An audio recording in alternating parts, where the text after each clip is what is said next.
All right, good morning. This is VirtualPBX-admin training. Just making sure the audio is working properly here before we dive in.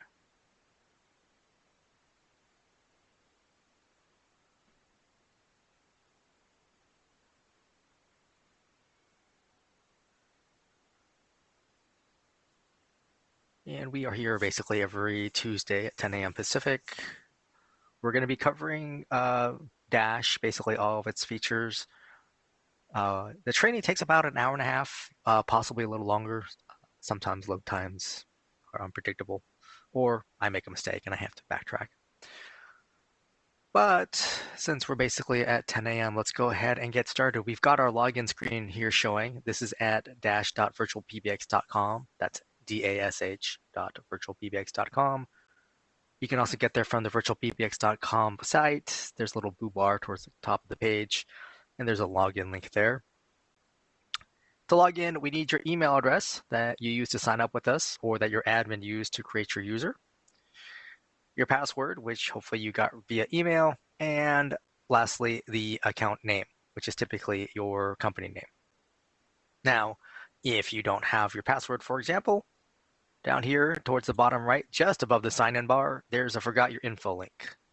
You can click on that, and we still need your email address, and then we need one of the following two pieces of information, either the account name or a phone number on the account, and that's a customer-facing phone number, right? So phone number your customers call to get to your company. Then you click on Reset Password. This will send you an email with a link that will let you change your password. Once you change your password, it logs you back out, and basically so you can use the Remember Me, but then you can sign back in. Now, I'm using a test account that I've logged into many times, so it's going to default me to my dashboard. For you, if it's your first time logging in, the system actually takes you to your account page, which you can always get to by clicking your name up here at the top of the page. And you can see here, mostly what people would change here would be their own password. Right, so you can change your own password at this position. Possibly you would change the date and time display. Now, as an admin, you also have an account level setting. The main thing that's changed here is the account time zone. Right, you just use the search bar. Now, also that first time logging in, the Dash wizard has pop-ups directing you to what things are and what the certain features are. The other thing that shows up for you that isn't on this account is a billing section. So let us go back to the user here. So it's going to be below the user section. And in the billing area, there's things like, you can see your invoices. You can see your service plan. You can update your credit card. You can also update the billing contact, right? The person who gets the invoices and essentially the owner of the account. Once you're done here, right, just click close towards the top right, and you'll be taken to the dashboard. In the middle here, we have our total users, right? These are my people who make and receive calls on the account, right? Most of our accounts are based on a per user basis, so adding users will increase your bill for most accounts. Then we have total devices. I have 32 of them, and a breakdown. Now, Dash was designed with VoIP phones in mind. If you don't already know, VoIP stands for Voice over Internet Protocol. So uses the internet to make and receive calls. That's all that means. So first up, we have a soft phone. This is a software application that acts as a phone, right? So uses your internet connection to make and receive calls. This could include the VirtualPBX soft phone application. This can also include other applications, right? Third party, right? Someone else's soft phone app. Then we have this cell phone, pretty self-explanatory. Most of us have seen or have cell phones. Then we have the web phone. Web phone is technically a kind of soft phone. It was developed later. This allows you to use Chrome or Firefox on a computer to make and receive calls. Right? It will not. It's not supported on the mobile versions of Chrome or Firefox. All right, SIP phone. You have here. Right, this is a physical VoIP phone. Right, Yealink phone, Polycom, Cisco, etc. Right, so it sits on your desk. You can pick it up, dial out from it. All right, unregistered devices. I currently have one unregistered device. What that means is for my SIP phones, the system is telling me one of them is not connected, right? So we can't send calls to it. That could be simply someone hasn't plugged it in, right? Or it could be indicative of a network problem of some sort. Now down here, I have total numbers. This is total phone numbers on the account. I have 26. Most of our plans include anywhere from 2 to 15 phone numbers as part of your monthly plan price. If you're not sure how many are included with your plan, you'd want to talk to our account services team because they can A, let you know, also let you know what the charge per number is if you have more than your monthly allocation. So I'm obviously paying an overage here. Then I have a breakdown. First is between assigned numbers and spare numbers. All right, spare number, I'm not using it right now for whatever reasons. An assigned number, it goes someplace, right? Someone can dial that number and either, speak to someone or leave a voicemail, right? Join a conference, be sending a fax, right? Now, spare number means it does count towards my allotment, right? It could just mean I'm not using it yet, right? I'm about to open up in a new market. I don't want that number live until, our new facility at the market is open, right? That sort of thing. Then we have this breakdown, US DID and US toll-free. US toll-free is actually US Canada toll-free, right? 800 number, 888, all the way down to 833. A US DID just means a US local number, right? So if you want a phone number in San Dimas, California, it would show up as a US DID, right? Versus a number, say, from Aurora, Illinois. You can have an international number on your account or multiple. If you're interested in adding those, you would want to talk to our porting team. Actually, what you would want to do is email them, porting@virtualpbx.com. They'll need to know the city and country that you're interested in adding a number for or to. If there's additional requirements from that country, the porting team will let you know. Once we have that, we submit that, and then we add the number to your account. All right, down here we have conference bridges. This is just how many users I've enabled conferencing on, right? So I have 3 people who can moderate or host a conference. Now we're going over here towards the top right where I have my main number section. I'm not gonna highlight it because that will cause the page to load. But these 4 phone numbers, right? These behave in the same fashion, right? So they will all ring to the same location. They're all gonna have the same main greeting.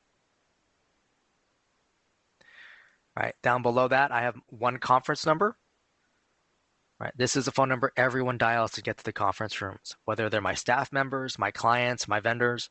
This is the phone number that gets them to the conferences. Then we have the fax box number. This is your main fax box number. So this is your inbound fax number. Then we have the company directory. This downloads a CSV file. We'll have your users, their extensions, and their primary SIP devices. The softphone directory, this is for use with the VirtualPBX desktop softphone application. Right, you will download this file, then you upload it to the VirtualPBX desktop softphone app.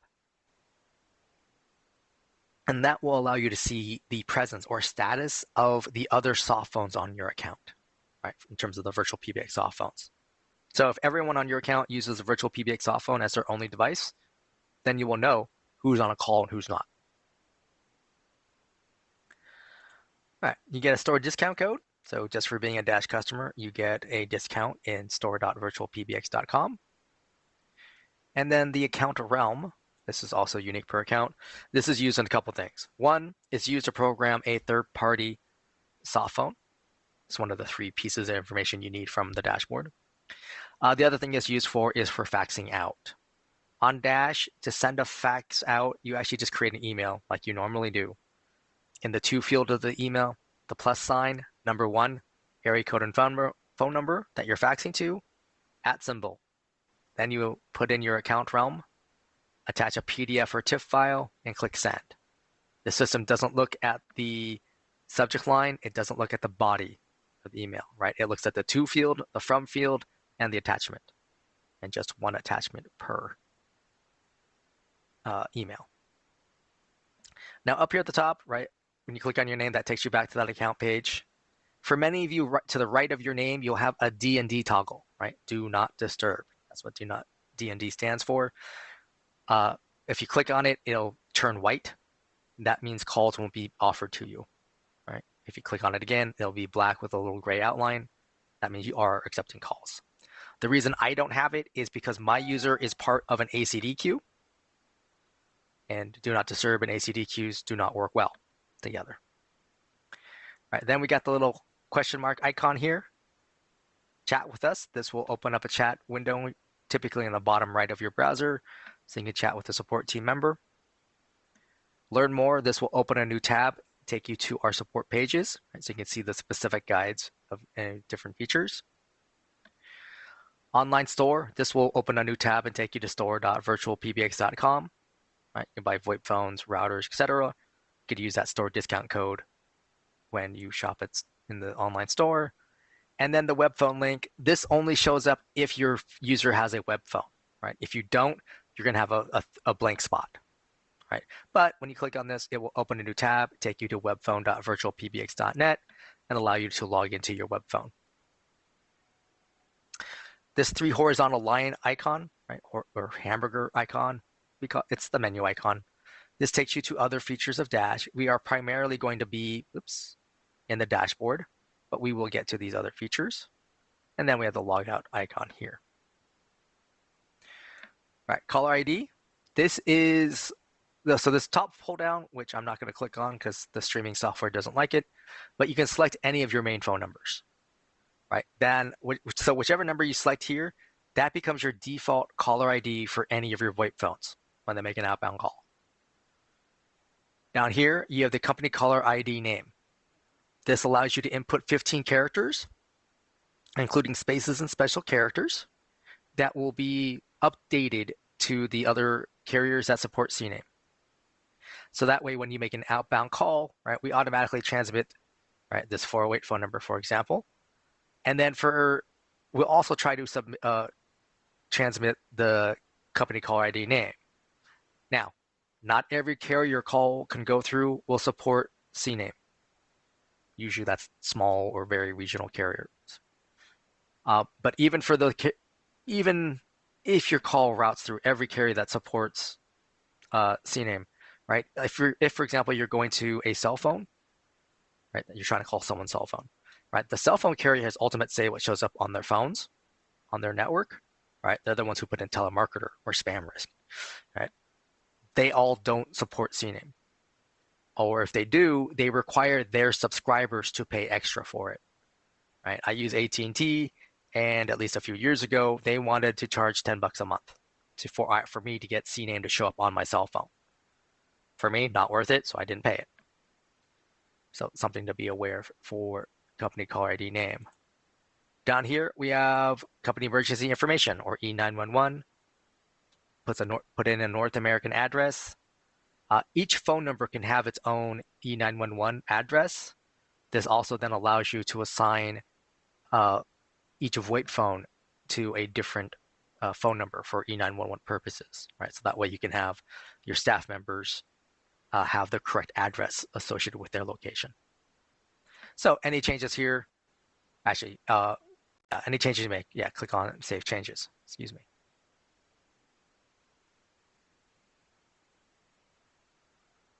All right, hold music. So on Dash, you can upload your own hold music files. You would just click upload and find a file on your computer, and then click on the blue and white arrow, up arrow icon. Dash will play back .mp3, .wav, and .ogg files. You want to make sure that they're recorded in mono, that they're under 1 megabyte in file size.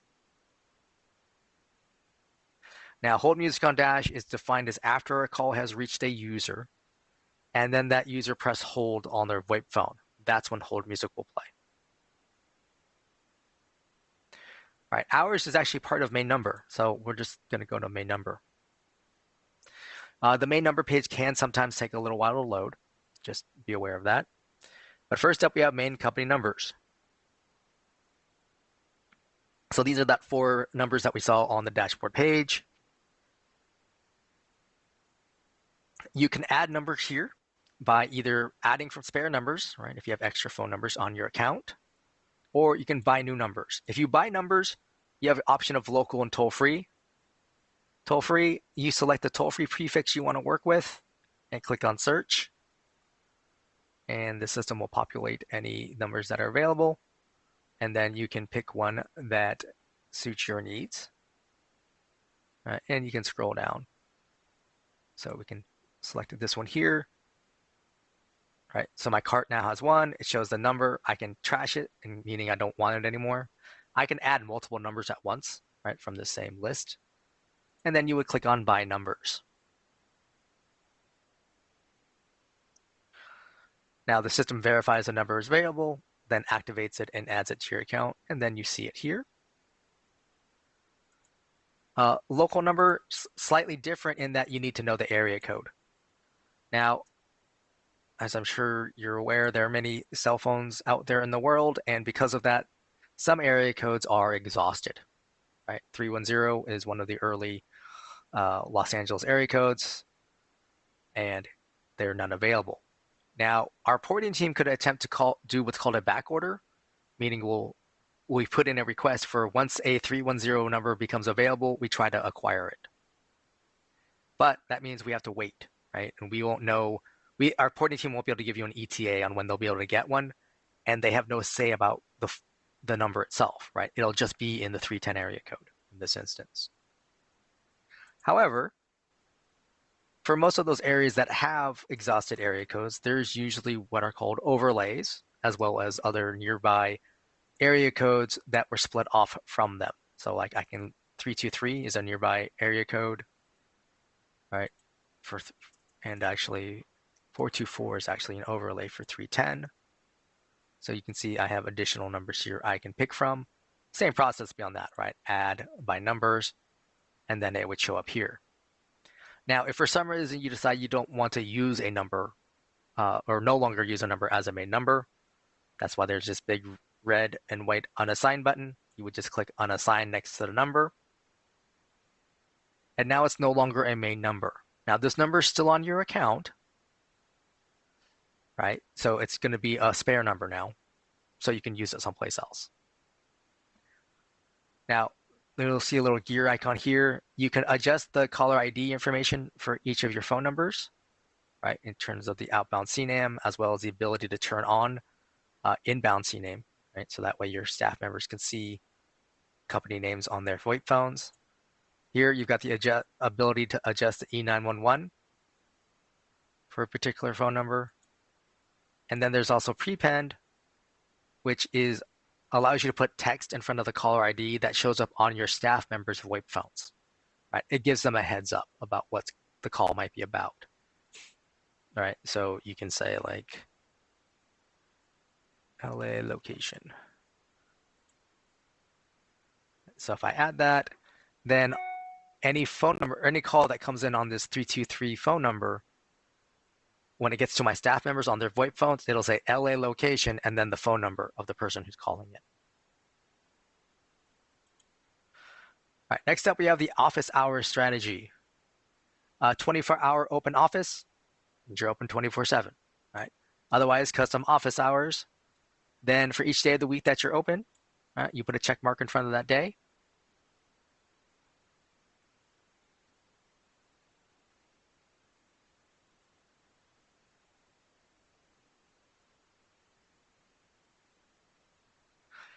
And then in the boxes to the right, you select your open hours in 24-hour/military time. You also have at the bottom here an option to say you're closed for lunch. And again, you set your lunch hours in that 24-hour or military time. And bear in mind, this office hours strategy, right, this affects your main numbers, as well as any auto attendant numbers you may have. Office holidays. First up, are you closed for holidays? If so, put a check mark. Then, oops, over here to the right, you have add holiday. You click here. you have options for single day, date range, and advanced. Single day is like I have here for New Year's Eve, right? You give it a name, choose your month and the date, right? Date range, it's like I have down here for Xmas break. Again, give a name, give it a start date and an end date. Notice that there's no year indicator. So you would want to avoid a date range that includes New Year's Eve and New Year's Day. That's why I have that single day one up there. Lastly, we have this advanced option, which for Thanksgiving, you notice it's the third Thursday in November, right? So choose the month, choose the day of the week, and then this middle pull down is 1st through 5th as well as last. And then click on Save Changes. And then we come down to incoming call handling. Now again, we're dealing with our main numbers only here. You have open hours, you have after hours, and you have holidays, right? Because I chose not to be closed for lunch, right? If I did, then there'd be an extra lunch hours tab. And then these are my routing options, right? So first, call comes in, goes to my virtual receptionist. This is a link, so I can click on it. And here we have the settings for the virtual receptionist. The main menu, right? This is what people can press on their phone to navigate through my phone system. You can click on Add Route. Gives you another row. First pull down, you have the choice with the default action, the star key, and then 0 through 9. Right? The second pull down is basically things on your account. So we go back up here. Smart PBX directory, dial by name directory, user directory, however you want to call it. You can choose to send calls to a specific person, right? So one of your users on the account. You can send calls to a specific phone, and this should be, send a menu option to a specific phone. That's probably how I should say that. Now, bear in mind that if the phone doesn't have its own built-in voicemail, right, that means that caller can just end up ringing forever until they hang up or someone decides to pick up finally. We'll go down here. We got media file, so you can have a greeting file play, right? So like your hours of operation could be a menu option. And then after that file is done playing, the call will end. Scroll down here. They got groups. These are departments.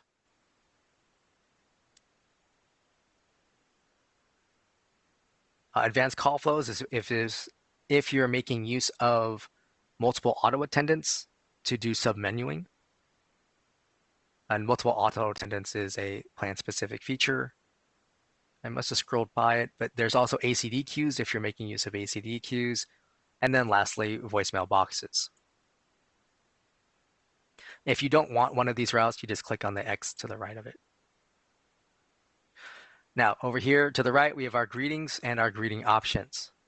First up is text-to-speech, right? You type in a greeting, you would click Update and Save at the bottom, and then Save Changes. Text-to-speech greeting, you can have up to 250 characters.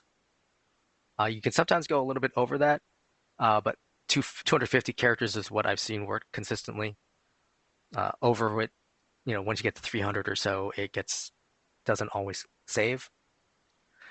The other issue with the text-to-speech greeting is that it uses the same file name, right? So this is my open hours greeting. So if I make a small change here, right? I already have one in use because it's got the little blue icon here. So if I make a small change, I'm going to have a new file called main open hours menu TTS. The problem is I already have one file called that because I have a file in place.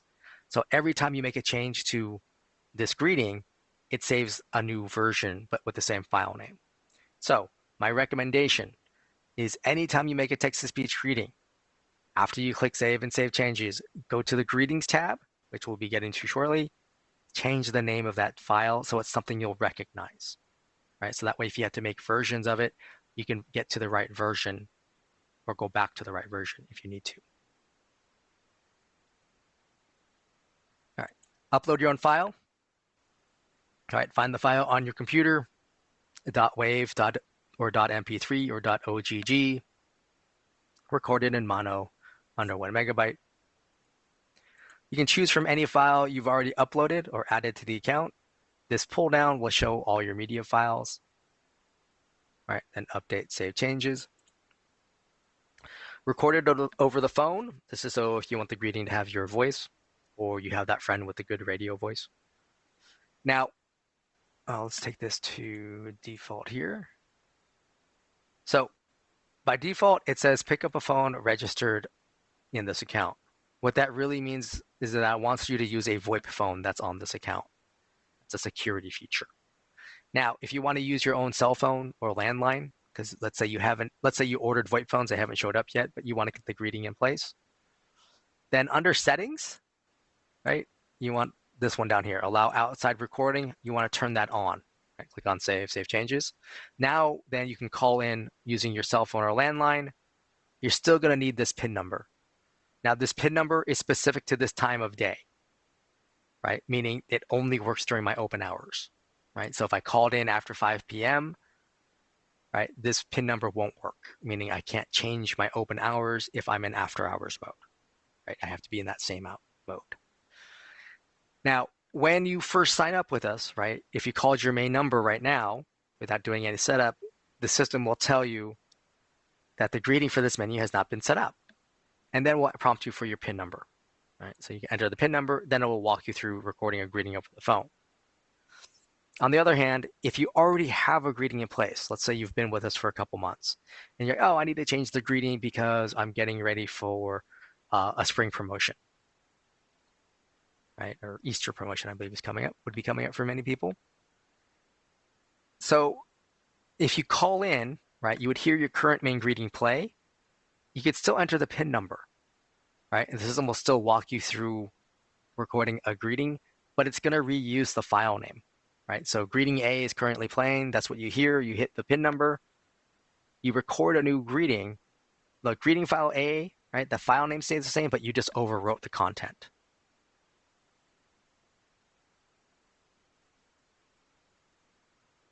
All right, professional recording services. When you click order, this will open a new tab and take you to Snap Recordings, where you can order a professionally done recording. They do their own billing. They have something like 100 actors and actresses to choose from, different versions of English, Spanish, and French. They have different packages available. But once they deliver to you, then you would just upload your own file.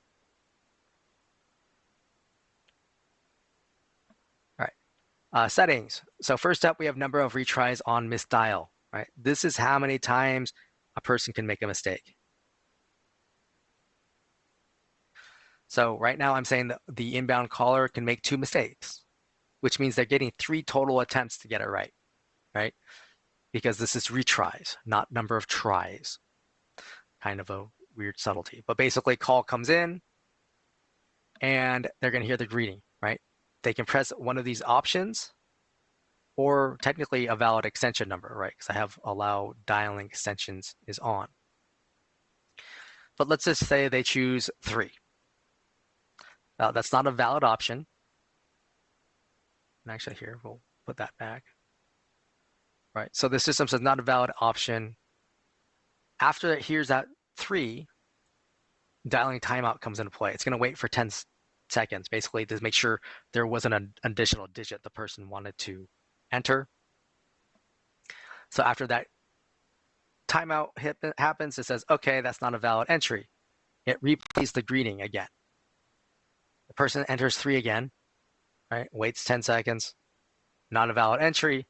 So now they're on their last attempt, right? Their second retry. They hear the greeting, they enter 3, system waits 10 seconds. In this case, now the system will send it to the default route or the default action, sending it to the PBX directory. If I remove that, right? So if I don't have a default action, after that last attempt, the system ends the call and will play a message saying, we did not recognize your entry, and says goodbye. Now, so dialing timeout, right? After the system hears that initial button press, it's how long it waits before it assumes the person's done. I normally recommend taking this down to 5, if not 2 or 3. Right, number of retries, 1 or 2 typically tends to be enough. Now, allow dialing extensions. By default, this is on. So that means the inbound caller, when they come in, they can enter an extension number, the system will transfer it. If you turn this off, that means if they know the extension number, the system will treat it as an invalid entry. Right? They can only press the 0 through 2 in this case. And then the suppress playing of the invalid entry. If you don't want that message to play, right, saying, sorry, we did not recognize your entry, goodbye, you can then turn this on. And now it won't play that message. Now, any changes you make to your main menu, your greetings, or these settings, you need to click Save here. And then you're back under Incoming Call Handling. You need to click Save Changes here, right? So you're clicking Save twice.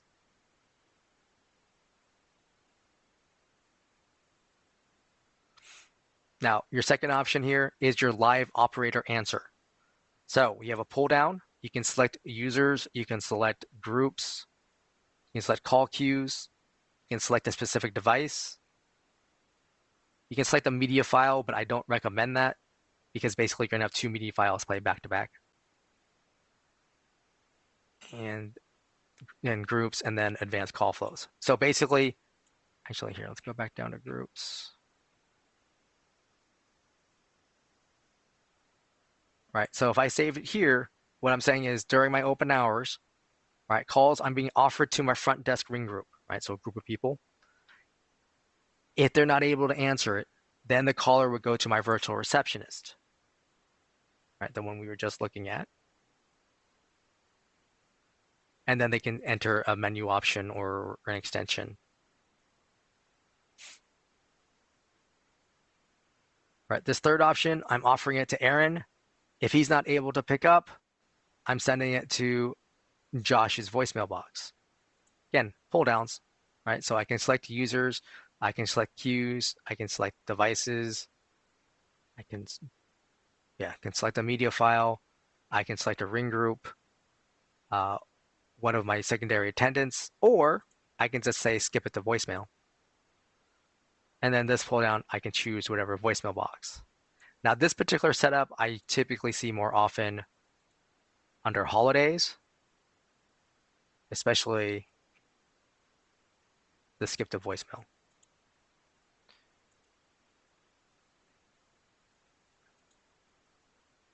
Uh-oh. That was a little weird. Hold on.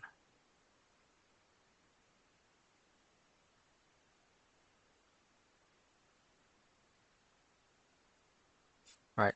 So this kind of setup I could see for a seasonal business. So like haunted houses, or for anyone who's a tax preparer, right, after tax season, they might just say, hey, send calls to voicemail. I can call them back. This last option, you're sending your callers to a secondary auto attendant, right? That would be if you have auto attendants on your account.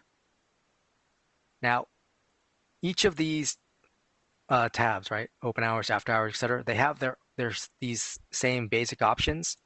Just bear in mind that the auto attendant or the virtual receptionist, excuse me, is different for each one of these, right? You can have different menu options, different greeting, etc. Right, to reflect your different times of day. Main conference number, you can have multiple conference numbers if you choose, right? So you can add from spare or buy new numbers.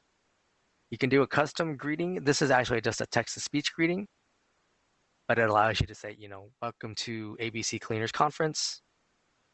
And then you would click save, for example. Even without a text-to-speech greeting, the system does say, welcome to the conference. Please enter the conference room number, and then prompts them to enter the PIN number. The main fax box, you can only have the one main fax box number.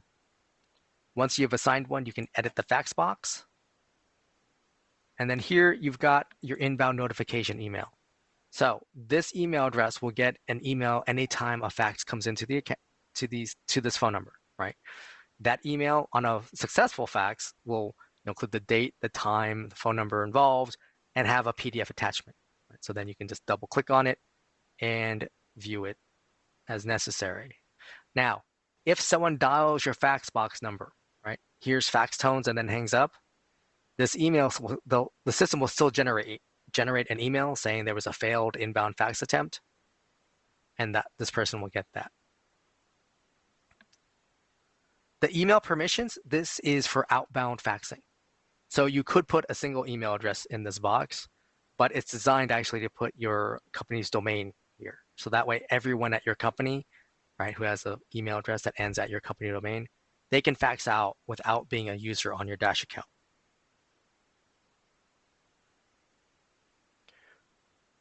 All right, auto attendance, right? This is a plan-specific feature, right? So it's available on some plans and not others.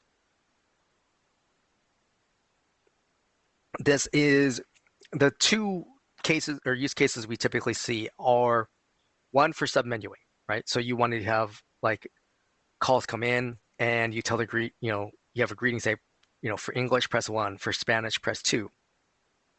When people press those two options, they get a second greeting typically playing in this case, in that appropriate language, and then the menu options would go to English or Spanish speaking staff members. The other use case we have is if you own several small businesses, right? So each business has its own phone number, its own main greeting, but you have the same staff people answering calls for both businesses. All right, so to add an attendant, you click up here at the top, you give it a name and then an extension number, and then you click on Create Attendant. Once an attendant is created, if you click on its name, you have this choice here. Do you want it unavailable in main menu, meaning it's standalone, right? It's not going to be a menu option for anything. Or click on it to be available in main menu, right? So now it's a menu option, so it's a submenu, right? It's available for other features to get to this particular auto attendant, right? So like for a Spanish, like my Spanish thing attendant here, I would want this available in a menu option, so that way my Spanish-speaking customers can get to Spanish-speaking staff, right? Now, your attendants can have their own phone numbers, right? You can buy new, you can add from spare. You have a little gear icon here, so you can do the caller ID, E911, and prepend. But beyond that, it's the same process, local, toll-free, etc. And attendants can have multiple phone numbers if you want them to. The extension number, this is actually more for your staff to use to transfer calls to this other attendant, right? So if a Spanish-speaking customer came in to your English, one of your English-speaking staff members, they go, hold on a second, let me transfer you. Then they can transfer to this extension number, so that way that customer gets to the Spanish auto attendant. Then we've got the little wrench icon here under settings.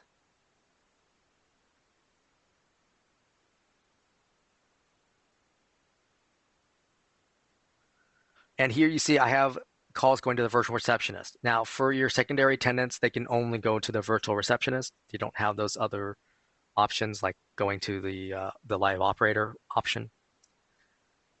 Now we have open hours, you have after hours, you have holidays, right? This information matches what we already set up under main number. But beyond that, it's just like setting up the virtual receptionist under the main number, right? You give it route, options, you give it a greeting, you set your settings. Then you would click on save and then save changes. All right, next up we have our devices tab. This shows all your devices on the account. A green device means it is registered, meaning we can send calls to it. Red, unregistered, so we can't send calls to it. And if you turn a device off, it will turn black, meaning it's disabled. Right. Now up here at the top, you can add new devices. SIP phone, this is that physical VoIP phone. You have these manufacturers to choose from. Some manufacturers have a lot of phones. Others, not so many. But you basically look for the manufacturer of the phone that you want to use, and then hopefully you find the model. You give it a name, right? Something, Bob's phone. Pretty easy. And then you need the MAC address. Now the MAC address is unique to each phone. Typically a sticker on the back of the phone, usually on the box, hopefully on the manual. But if the phone's plugged in, right, has power, normally under like status or basic settings, there's a heading there for the MAC. So you would enter that here. You would click on Create Device. Now within the dashboard, the only other thing you have to do is assign that device to a user. However, you need to access the phone's web user interface, right, web UI, and enter in a URL. Basically, you're telling the phone, hey, go here to get your config file. Right? It would do so.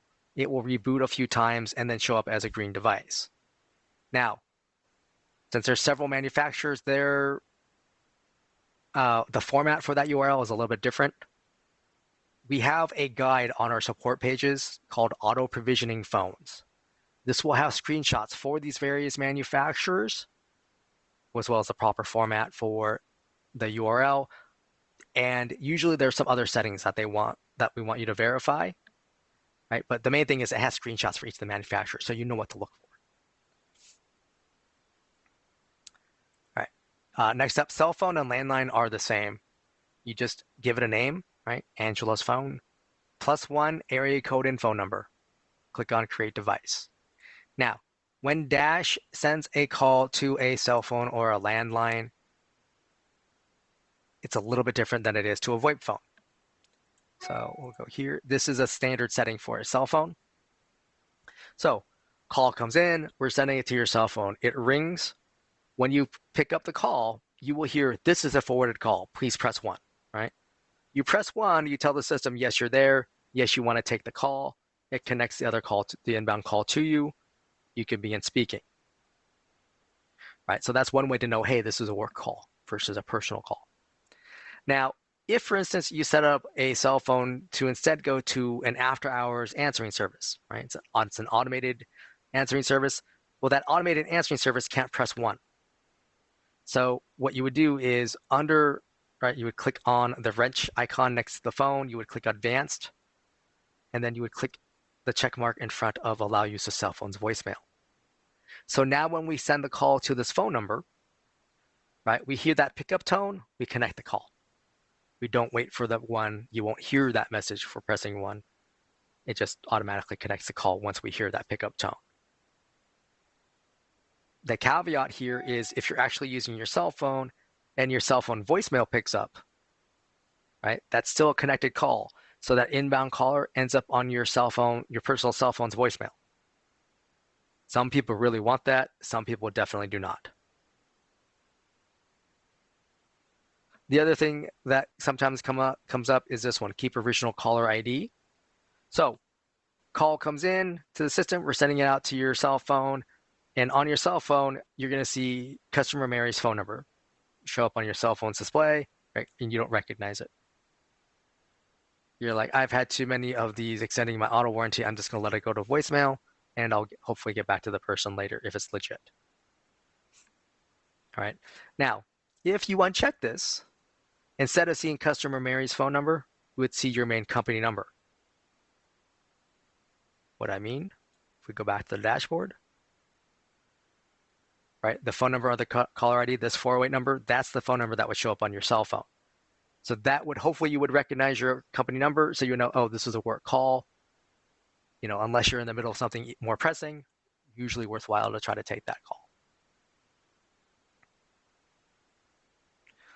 Soft phone. So when you add a soft phone on the devices page, you're only able to add a third-party soft phone. Right? So you just give it a name. You'd want to copy and paste the SIP username. Click on the SIP password box so you can copy and paste that. And then you need the realm, right? Those are the 3 pieces of information you would need to provision or program your third-party soft phone application. Click on Create Device and then assign it to a user. If you want the VirtualPBX soft phone, you need to start on the users page, which we'll get to shortly.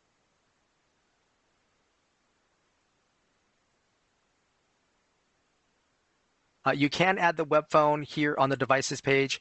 I don't recommend it because the web phone does have a login, and that uses your dash login information. So it needs to be assigned to a user to know which dash login to allow in. All right, Greetings tab. I mentioned this earlier. This is where you can see all your uploaded or added files. You notice here right off the bat, I have a main open hours menu TTS. And here's another main open hours menu TTS, right? So I have several. But you can add, right? Upload a file here, give it a name, find the file on your computer, .wave, .mp3, .ogg, recorded in mono, under 1 megabyte, and then click on Create Greeting to upload it. The source, right? TTS means text to speech. Upload means you uploaded the file. And down here we have a recording. That means you recorded it over the phone. You can download any of these files. That will allow you to listen to it and see if it's relevant still or if you want to keep it.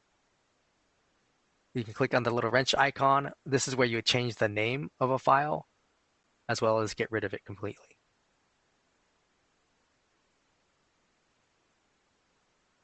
All right, groups, sometimes referred to as ring groups or hunt groups.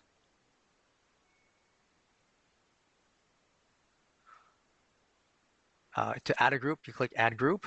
You give it a name and an extension number, right? Find One allows you to find an unused extension number.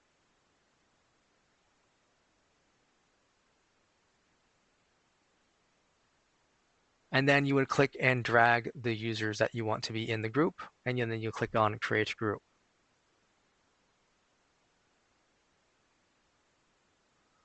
Once a group's created, you can click on its name. You can change the group, right, the name.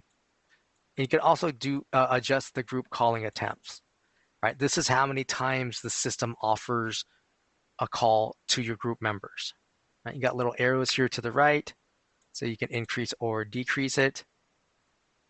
But basically what I say when it stands at 2, that means I'm offering it a call twice to my staff members. Click on Save Changes.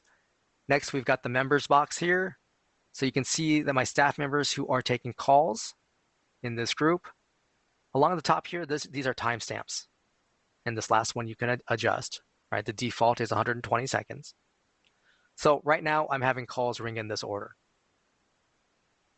Now if I want, these are sliders, so I can adjust the sliders like so.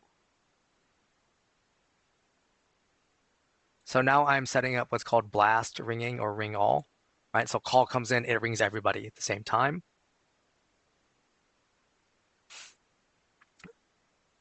I can click distribute, right, to do it in a specific order. If I don't like this order, I can click and drag my staff members around and then click distribute again. And now Michael's the first person, right? So those are your routing options within a group. Now, you can have overlap, right? You can do things like so if you want as well.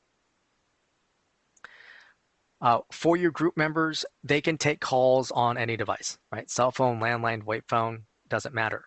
However, when they're offered a call from a group, all devices on their user will ring, right? So let's say Michael has got 4 devices, right? Let's say he's got 2 different soft phones, a SIP phone, and a cell phone. Call gets offered to him, all 4 of his devices are going to ring until he picks up. Now, for instance, if we get back to something like this, right, call comes in, let's say Michael answers the first call, right? So he's helping a customer. If a second call comes in, he will hear a call waiting beep if his phone that he's using has call waiting enabled, right? And he'll keep hearing that beep until one of his other colleagues here picks up the call, right? If he disables call waiting on his phone, then he won't hear it or hear that beep. Extension. Here you can see that the extension number that you created for the group. You can add additional extension numbers if you want to. Typically, if you're going to change an extension number, I usually recommend put in the new extension number first, right? Click Save Changes, then unassign the old one, and then Save Changes. Now, groups can have their own phone number, right? You can buy from new, add from spare, right? Buy new, go toll free. So you can have multiple phone numbers on a group. But this phone number, since it's not a main number or an auto attendant number, right? It doesn't follow your hours of operation. So it's basically available 24/7. And then groups have features. So first up, we have ringback, right? If you enable this, you can have a media file play. Now, by default, right, if this was off, right, when the call comes into the group, the inbound caller, right, they'll hear that ringing sound once we get that back from your staff members or member, right? So basically, call comes in, the phone is ringing to Michael, right? His phone rings, that ringing sound is what gets transmitted back to the inbound caller. Now, if you don't want that ringing sound coming back to your caller, you would enable this, upload a .wave.mp3.ogg file that would play instead of the ringing sound. Now, if for some reason when the call gets offered to Michael and his phone doesn't return that ringing sound to us, then the media file doesn't play, right? The inbound caller will hear silence until a device sends us that ringing sound. Next action, if you enable this, it lets you determine what the system to do if no one picks up the call, right? You have a pull down here. You can send it to back to your virtual receptionist under your main open hours. You can send it to one of your secondary attendants. Now, these are the ones that we have said are allowed in main menu, right? Notice the pooch walk one isn't here. You can send it to one of your ACD queues if you're making use of queues. You can send it to a specific device. Again, that device I would recommend have its own or built-in voicemail. You can send it to another group. You can send a call to a specific user or to a specific voicemail box. Allow call forward. If you enable this, that means your users are able to make use of call forwarding on their phones.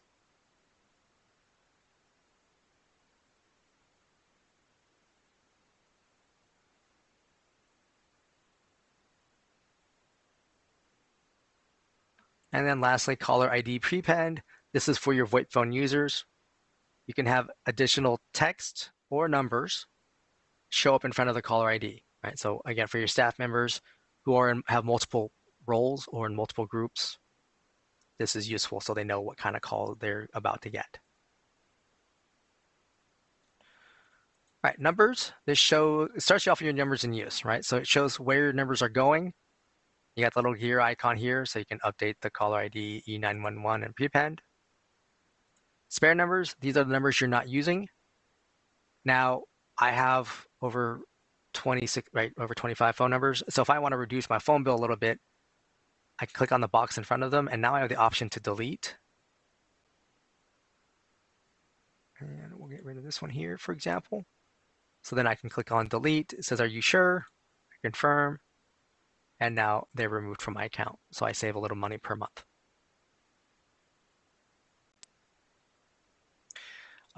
You can always buy numbers here, right? Local and toll free, same process. Instead of adding it someplace for immediate use, though, you're adding it here into your spare number pool, right? So you can add it later. This would be like your boss tells you, hey, we're going to be moving in, we're opening 3 new stores, so we need phone numbers for those locations, right? You can add the numbers ahead of time so they're on your account. Once those stores go live, then you would put them in the appropriate section. You can also port numbers here. So port means move a number from one carrier to another, right? So from AT&T to VirtualPBX. You would click on new port request. And basically you're following the on-screen instructions, but you give it a name, local or toll free. And now it wants a copy of your bill in PDF, right? And then acknowledge that it's within 30 days. And then ask you for like the address associated with the phone number, what the billing telephone number is. It asks you then what the phone numbers you're porting. It will give you opportunity to download a blank letter of agency or LOA, and then you can upload a completed and signed LOA and then there's 4 check boxes, and then you submit. Now, for the letter of agency, right, it has asked you for your company information, like the name and the address. That should match what your current carrier has on file for the phone number. Right? If you have different billing account numbers for your phone numbers, you probably want to do 2 separate accounts. Obviously, if you're porting numbers from multiple carriers, you want to do separate port requests for each carrier. The LOA does ask for a signature, right? That can be a digital signature, that's fine, or you can print it out, sign it, scan it back in. You do not want to type your name in twice. That will get rejected and cause a delay in your port request. In general, porting for toll-free numbers, if everything's correct, about 3 to 5 business days. Local numbers averages about 2 to 3 weeks. If we get a rejection, it's not always very specific, meaning they'll tell us the address, there's an address mismatch. They don't always tell us if it's the street number or if it's the zip code, right? But basically, we get that, we double check to make sure we didn't have a typo somewhere on our side. And then we will let you know what the error is and saying, hey, can you confirm that, what the correct information should be? And sometimes that means you have to contact the current carrier and get what's called a CSR, or customer service record, to show what they need to see on the LOA in order to port out. All right, next up we have users, right? At the top, First, blue suit icon means they're a system admin, right? So they can do all the stuff we've been talking about so far. Little gray person means they're a standard user, so they have very limited access. Adding a user up here at the top. So first and last name, pretty easy. The email address used for login, this needs to be unique for each user, right? So you can't reuse support@virtualpbx.com for every user, or even 5 users, right? It's just for one person. As an admin, you get to create their password for them. And then you've got the main extension number. Now the system will suggest an extension number based on whatever extension number you started your system off with, right? So in this case, we started with extension 1000, and the next available one is 1001, which means that user was probably deleted at some point. But you can always enter your own extension number if you want to.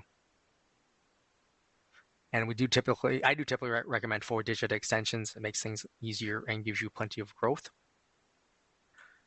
Then we have create the voicemail box for this user, right? This voicemail box is intrinsically tied to the user. So for instance, if I finish creating this user, and then let's say I added a Cisco phone to them, right? Get it registered. That person could pick up the Cisco phone, dial *98. That will log them directly into this voicemail box we just created. The system will then prompt them to enter a PIN number, right? Create a PIN number for their voicemail box, and then walk them through recording their voicemail greeting. All right, include in the user directory. If you want them to be in the dial by name directory or not, you can always change your mind later. Send emails to alternate address. Now, this means, I guess I should go back and explain. The email address used for login, right? That's what the system will use by default to send like the voicemail notifications to the user or password resets. If instead you want those emails to go to a different email address, then that's when you would use send to an alternate address. And that means everything would go to the alternate address, not just voicemails. And then this one here, send credentials to the user, right? So that way they have their login information. I think you should check that, but I don't know why the system doesn't do it for you automatically. If you only need to add one user, click on create user. Otherwise, create user and add another. Once a user is created, you can click on their name, right? So you can change their name. You've got the change credentials link here, so you can change either the email address or password. Also here, that's the link to send them the password reset.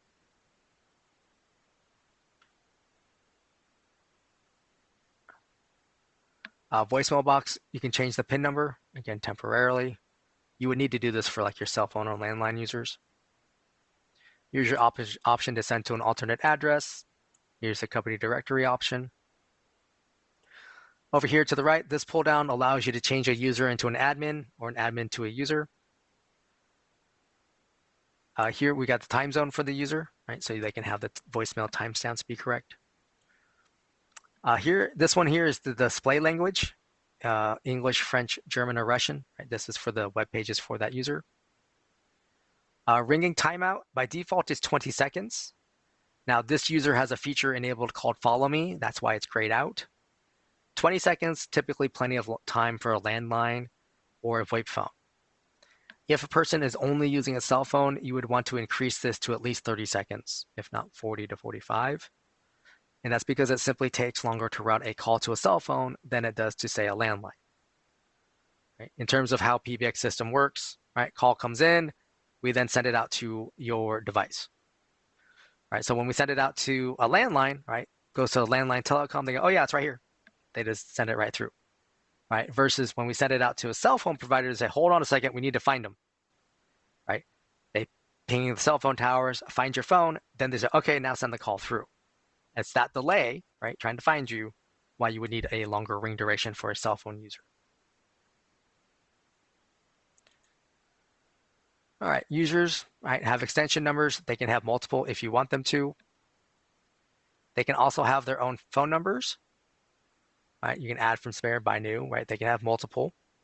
And again, like in groups, right? Since these are not main phone numbers, right? So they don't follow your hours of operation, meaning they're available 24/7.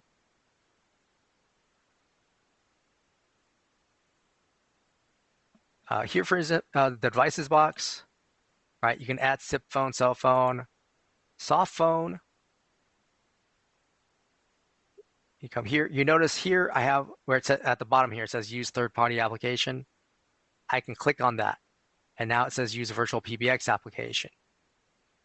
Now I'm getting a warning message here saying that this person already has a soft phone associated with their voicemail or with their email address. So it's not going to let me do that in this case. Let's see if JTest will let me do it.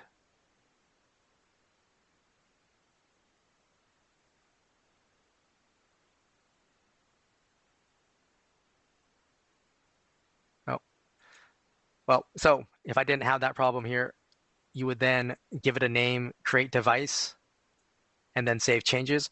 Once you click save changes, the user gets an email with their soft phone login information, as well as download links.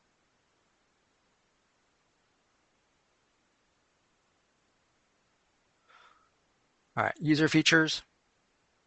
Caller ID number, this only applies for users that have their own phone number. You click on, and now you can select their number. And this is the number that now shows up as their outbound caller ID from their VoIP phones. And then you click on Save Changes. Call forward. Your users can turn call forwarding on themselves. They can do it either via the user portal or from the VoIP phone using feature codes. As an admin, you can set up Failover Mode, or you can turn it on. Right? But Failover Mode is system detects that their VoIP phone becomes unregistered and a call happens to come into the user at that time, then the system will use Failover Mode to automatically send the call to a forwarded device. Right? You select desk phone or mobile, put +1 area code and phone number, click on Save Changes.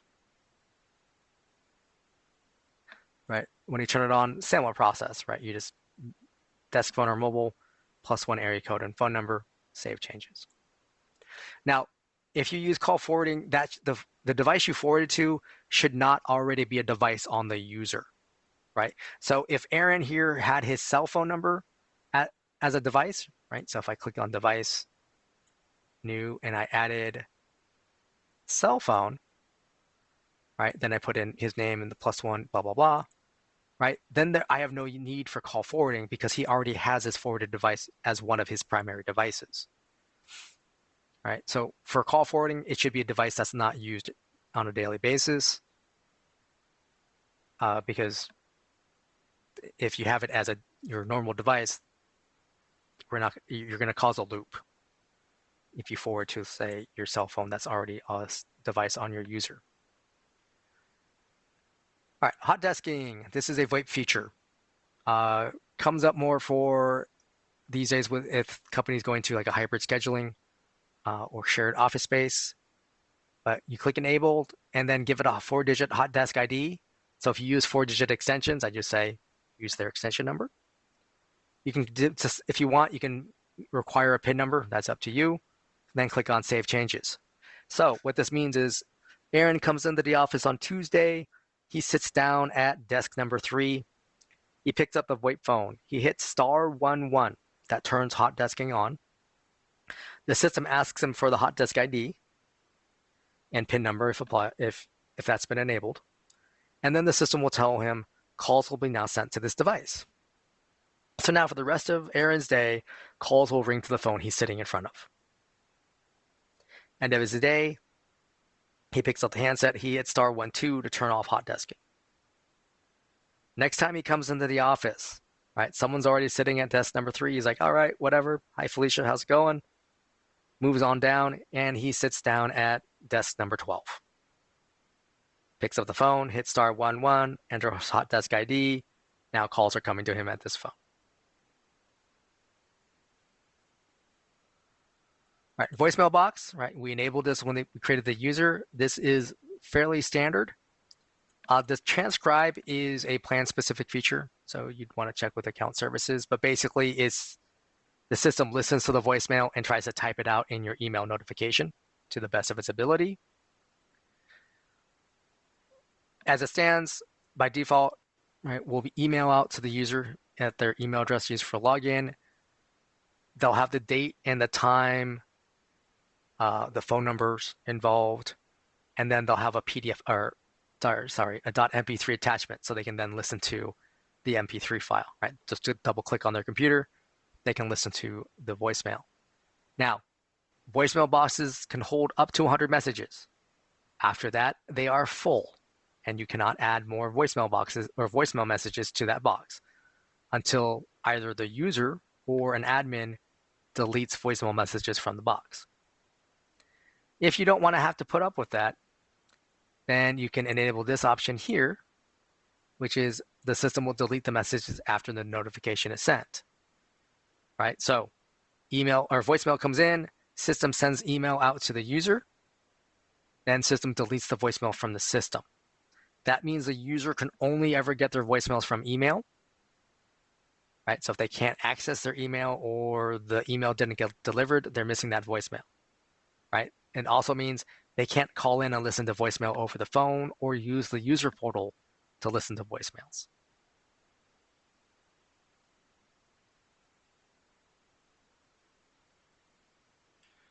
Fax Box, users can have their own Fax Box if you want them to. If you do go this route, I do recommend using either a spare number or a new phone number. Right? If you use a phone number, that means this user can send and receive faxes. Right? If instead you do like I have here with Aaron, who only has an extension number, Aaron can only ever receive faxes. Right? Because basically what it does is a system checks the user's voicemail or fax box and sees, oh, it has an extension. Whatever extension or phone number it has, that's what it uses for the outbound caller ID. Right? 399 is not a valid caller ID, so the fax would fail. But then they are also, Aaron would be the only person who would be getting these fax notifications. The conference bridge, you basically as an admin, you click enable and then you set a PIN number, click on save changes.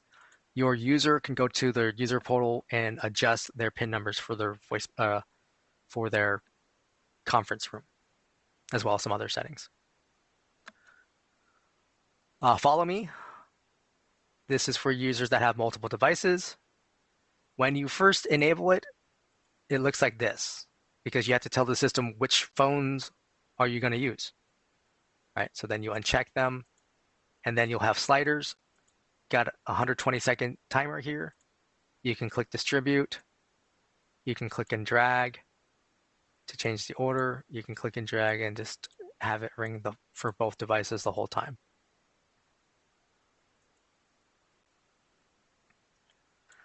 Music on hold. You can have users have their own hold music if you want them to. Like you can have all your sales staff have one hold music versus all your technical support staff have a different kind of hold music. So click enable, upload a file, .wav, .mp3, .ogg, recorded in mono under 1 megabyte, and then save changes. Customize call recording. When you first enable it, it looks like this, because again, the system wants you to tell it what kind of calls you want to record. Right, inbound internal, this means another dash user called Aaron. Right, inbound external means Aaron called another dash user. Outbound internal means a customer called Aaron, right? Someone outside the system, right? And then outbound external means Aaron called someone outside the system, right? Called a customer back. And then save changes. Your plan includes at least some amount of storage as part of your monthly plan price. And then there's an overage, I believe, based on per gigabyte.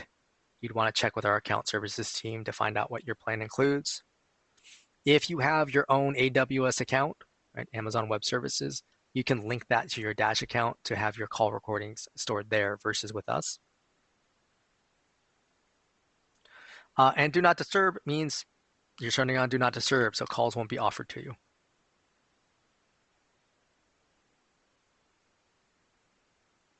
All right, voicemail boxes. Here you see your voicemail boxes on the account.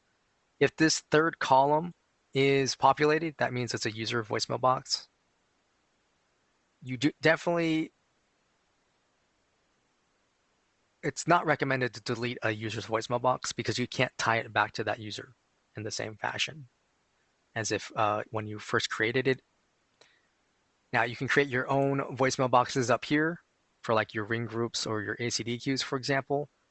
You just need a name, a voicemail box number, and a PIN number, and then you click on create new voicemail box. Once a voicemail box is created, you can click on the wrench icon under settings. So you can change the name, the voicemail box number, or the PIN number if you need to. Under advanced, especially for a voicemail box you create manually like this, you want to start at greeting media, and you want to make sure there's a media file, right? You can choose one from the pull down. You can upload a new one. With the basic settings, you can call in to your virtual receptionist and hit *97 to get the voicemail. Then you need the voicemail box number and the PIN number, and you can record over the phone. For the recipients, right, your user voicemail boxes already have one recipient built in, right, the email address used for login. But any manually created voicemail box, you would want to click Add Recipient and put an email address here. And then you can click Save Changes. Or if you need to add multiple, right, you would just click Add New Email Address, Add New Email Address until you're done. And then Save Changes. And then once you have that, you just want to check mark in front of Already Set Up, right? In terms of you already have a greeting file and the recipients, it's ready to go. Here you have the delete after notification enabled. You'd probably also want to attach the voicemail messages to the email. And then you click on Save Changes. All right, advanced routing. This is where direct inward system access is, or DISA. Now, on brand new accounts, DISA is not enabled by default. That's something you'd have to talk to our account services to get enabled. There's not an extra fee associated with it, to my knowledge. But what DISA allows you to do is you can call in with, say, your cell phone. You can log in over the phone via DISA, and then you can make an outbound call from the system. And instead of your cell phone number showing up as a call ID, your main company number shows up, right? So let's go back here real quick, right? This phone number, the 408 here at the top, that's the phone number that would show up on those outbound calls. Oops, helps to click on the right thing. So first you want to enable it. And then I recommend you edit the settings and you add an extension number. Now, most of my users have extensions starting with 1000. I would want to change this to something different, right? In a sequence that I don't normally use, so that way someone can't guess it, right? So now when someone calls into my main number that goes to my virtual receptionist, right, I can enter this extension number, right? It's going to prompt me for this PIN number. Then I'll hear dial tone again, and then I enter area code and phone number that I want to reach out to.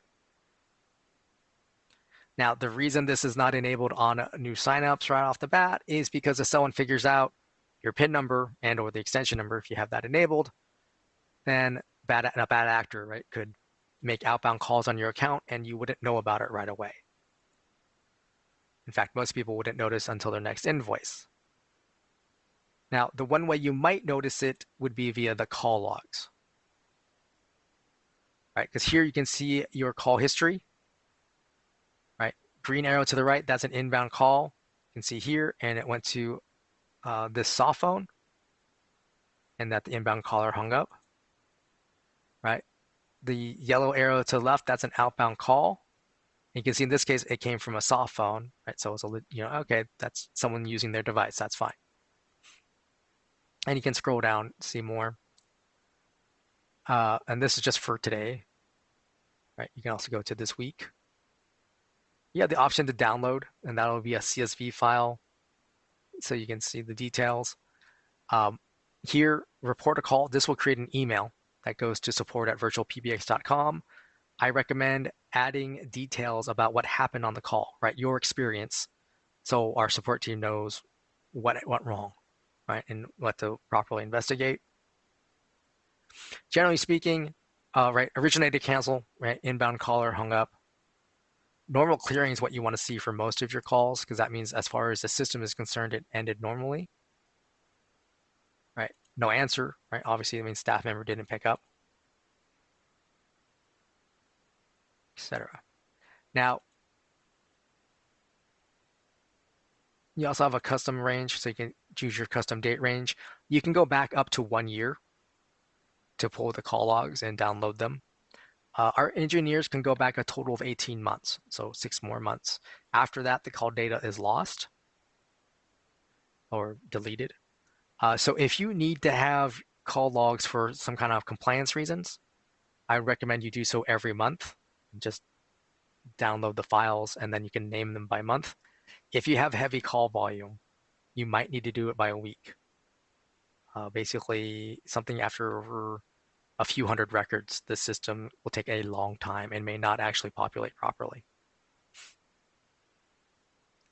All right, lastly down here, we got feature codes. I've already mentioned a couple of these, but these are things your VoIP phone users can use from the dial pad to access different VoIP dash features, right? So like hot desking is the one I mentioned. Here's the call forwarding ones. These are also available on our support pages, right? Feature codes document. There's also the phone commands cheat sheet document that has the feature codes, but also a brief explanation on how to use them.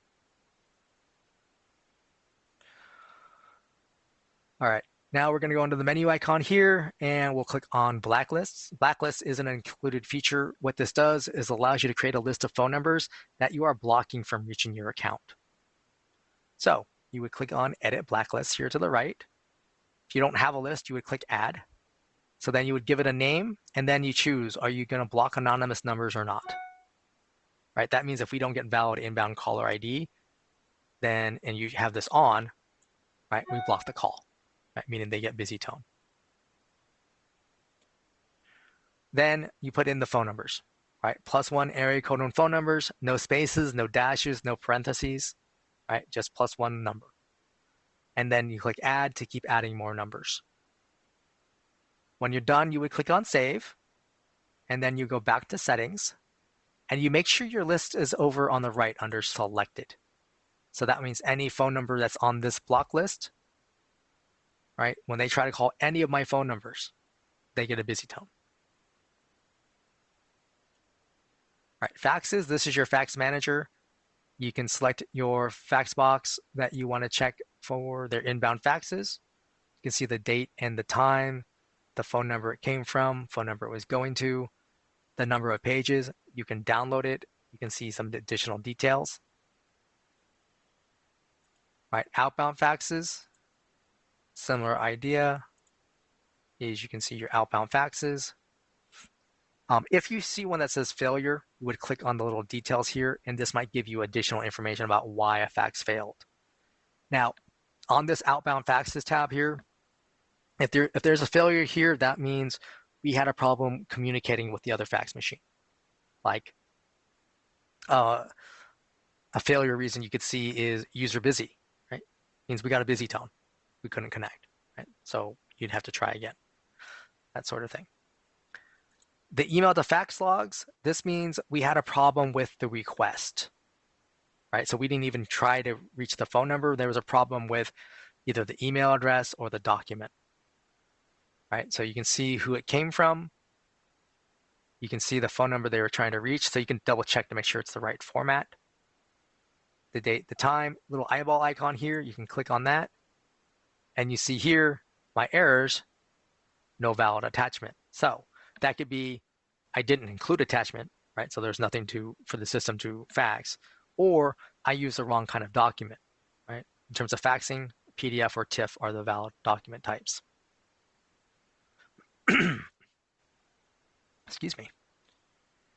All right, number manager. This just basically takes you back to your spare numbers, so you can buy numbers or port.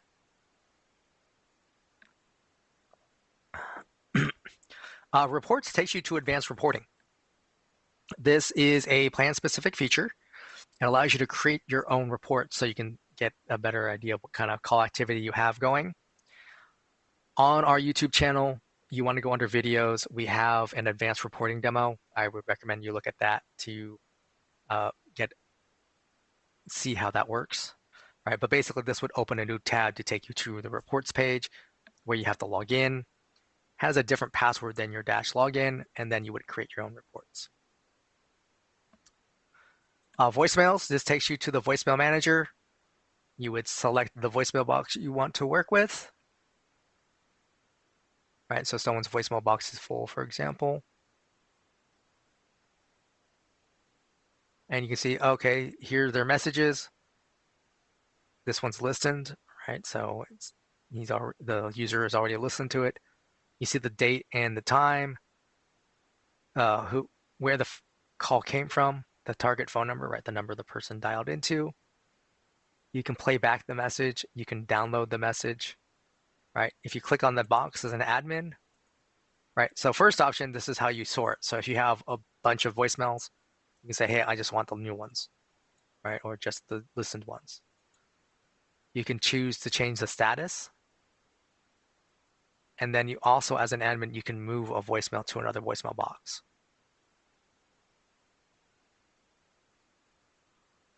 Up here, we have ACD queues. ACD stands for Automatic Call Distribution. This is a call center feature. It is generally an upgrade to an existing plan. In some cases, you may have to change plans to be able to add this as an upgrade. So definitely talk to our account services team if this is what you're interested in. So queues and groups are related, right? So because you're offering calls to multiple people, right? It allows multiple staff members to handle calls about a similar topic at the same time. Queues have more routing options available in terms of how you route to your staff members.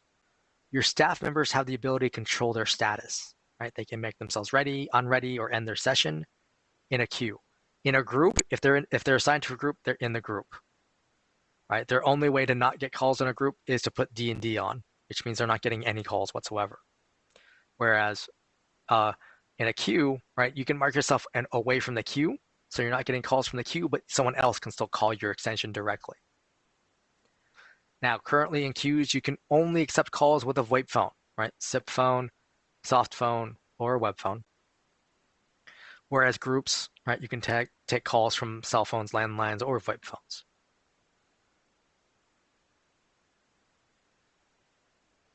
Right, creating a queue. You just click on Add Queue. So first, you give it a name and a phone number or an extension. All right, so demo.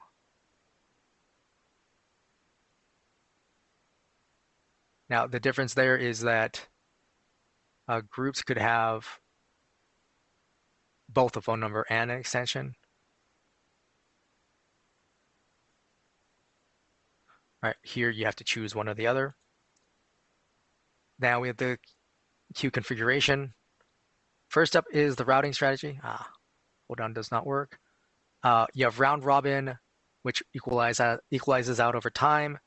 You have ring all, which will ring everybody at the same time. There will be most idle, whoever's been waiting the longest. Least calls, which is the least amount of connected calls, right? That person then gets the next call that comes in. And then least offered, right? The combination of missed and connected calls. You have hold treatment. You can upload a file, .wav, .mp3, .ogg.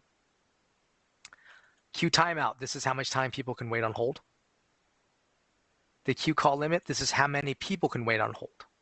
That's on top of whoever's already speaking to your staff members.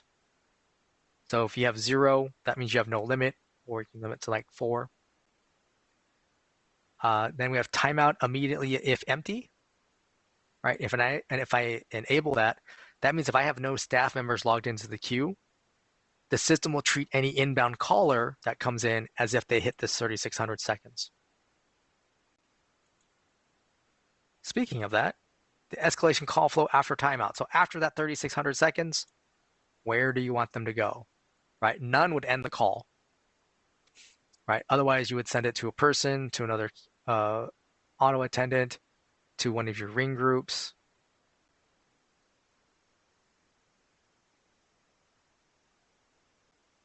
Etc. And then zero out call flow, if you enable this, that means you're allowing your inbound callers to press 0 while they're holding. And if you do so, where are you sending them? Again, user, group, etc. Another, you can send back to the main menu, etc. Agent recovery time measured in seconds, right? This basically says an agent finished the call. How long will the system wait before it offers them another call from this queue? Force away on reject or missed. This means if an agent misses a call, the system will if you enable this, will automatically put that user in away mode, meaning they're not offered calls until they mark themselves ready again. And then agent connect timeout measured in seconds. The default is 20 because you're only using VoIP phones. That's plenty of time. And then you click on create queue. Now, once a queue is created, you want to go over here to your members. And this shows you your staff members who are able to be in the queues, right? You said you are allowed to be in my queues. You click on manage members. The list on the right, again, that's my people who are already can be in the queues. My staff members on the left, they can be added to the queues. And that's just a matter of, for instance, click on their name, click on add as a member. And now next to here is over here. So once you have members assigned as to be available in queues, you can click on a queue here. See, I'm already logged in. You can click on agents to add additional staff members. All right, so you can click and drag.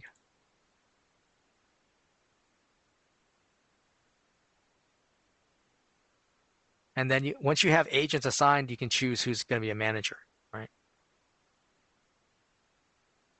And then click on Save Changes.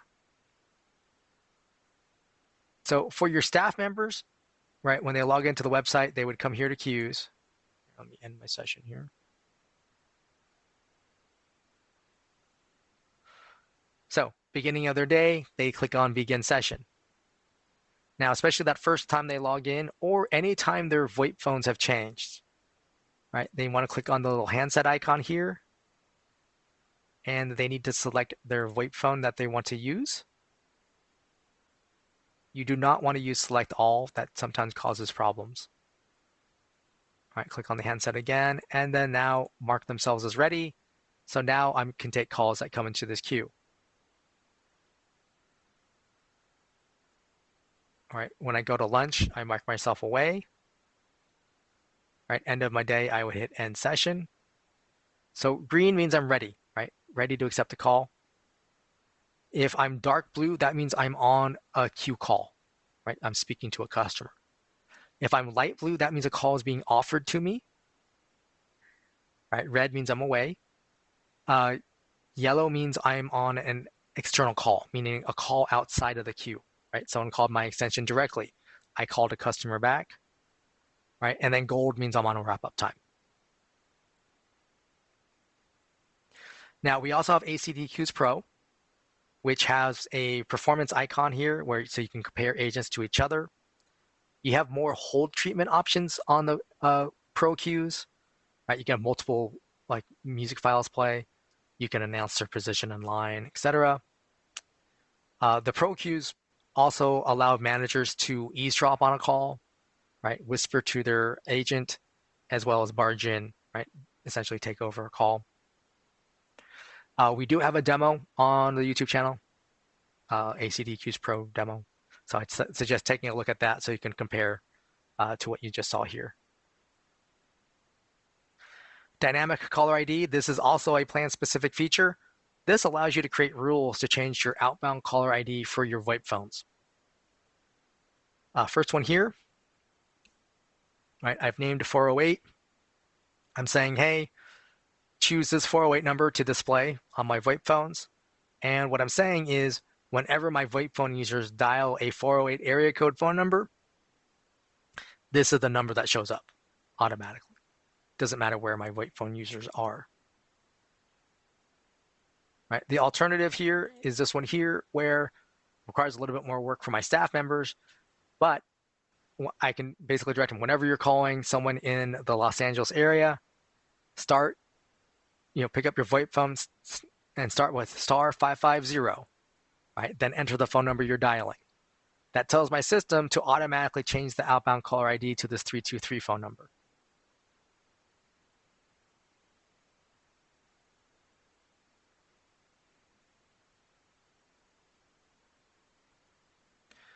Monitor is another plan-specific feature. This allows you to see the status of your staff members. Doesn't matter what phone they're using, right? You'll see if they're on an inbound call. You can see who's available, who's busy. You can go by what devices is being used. Over here, right, you have the active inbound calls and parked calls. If there's a parked call, you'll see the parking spot number as well. A recording manager, this will take you to recordings.virtualpbx.com, right, in a new tab. It uses your dash login. This allows you to, view and listen to your recordings, download them, delete them. If you link to AWS, it'll actually link to your AWS account so you can see the recordings there. I'm just going to skip one here to webhooks. Webhooks is a plan-specific feature. You actually want to talk to our sales team if you're interested in this. But this allows you to link Dash to other software, right? So you create a hook, give it a name, etc. But this is just the Dash end of it, right? You still have to have other software that you're linking Dash to. So like Zapier or AutoCode, among others. Now, you can also go to developer.virtualpbx.com to see samples of code that we have used to link Dash to other software. We also have a webinar here on our YouTube channel, Introduction to Zapier. So it does use webhooks in that case. So I would encourage you to look at that as well if you are interested. And then lastly, we have the user portal. Every user has their own user portal that they can get to. As an admin, you can't get to anyone's user portal. But for the most part, that doesn't matter. So first up, you see your voicemails, right? Now this only shows up because I don't have delete after notification enabled on this voicemail box. But as a user, right, I can listen to it, I can download it. If I put a little check mark here, right, I can change the status. Or if I have a lot of voicemails, I would choose to sort my voicemails. I can click on the call history tab to see my call histories, right? Inbound, outbound, etc. I can change the date range if necessary. Faxes only really applies if I had my own fax box. Contact list, this is your Dash account basically, right? So your users can see other users, they can see the feature codes, they can see groups, etc. The conference tab, this is where your users would adjust their conference room PIN number, right? Participant PIN number. Do people show up muted or deafened? And then they have entry and exit tones down here. While they're in a conference, you can invite other people, right? Other Dash users to your conference, lock the conference so other people can't join, mute everybody, unmute everybody, and the conference call. Also, while you're in a conference, there'll be little boxes for each participant. So you can mute a specific participant or kick out a specific participant. And then Settings and Devices tab, this is where your users would enable call forwarding on their own. And then put +1 area code and phone number, as well as see the status of their devices.